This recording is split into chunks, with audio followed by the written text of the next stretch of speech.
Ormai da tempo non si fa che parlare di ripresa economica. Un piccolo spiraglio di luce ci sarà, dicono i vertici della CNA del Veneto, ma a questa seppur buona notizia si affianca una grossa preoccupazione.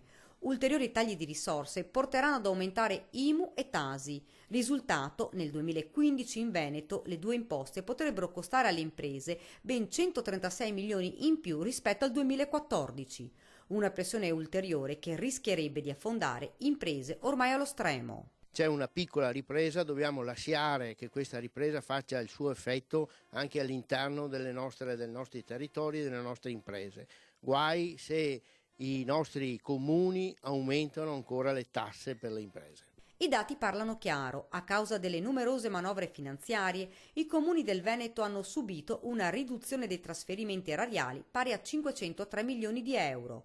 Ed in Veneto il passaggio dall'ICI all'IMU più Tasi ha comportato per le imprese del Veneto un aumento della tassazione locale a 352 euro per un laboratorio artigiano e a 1780 euro per un opificio.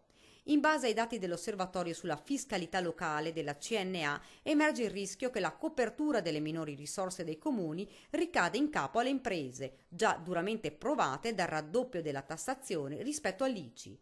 La richiesta della CNA è semplice. Noi chiediamo che ci sia la possibilità che nel territorio, che nei comuni rivedano un po' tutto il discorso dei servizi, mettano insieme le forze proprio per avere la possibilità di tagliare veramente la spesa pubblica.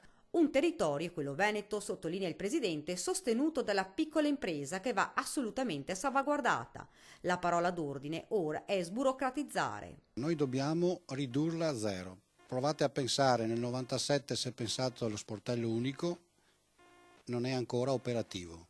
Quindi noi dobbiamo avere uno shock positivo, cambiare drasticamente le modalità della pubblica amministrazione. Basta con la burocrazia che non aiuta ma che affossa. Occorre costruire una struttura sia pubblica che privata che sostenga lo sviluppo. Le imprese vanno lasciate nelle condizioni di svolgere il proprio ruolo senza ulteriori prelevi fiscali.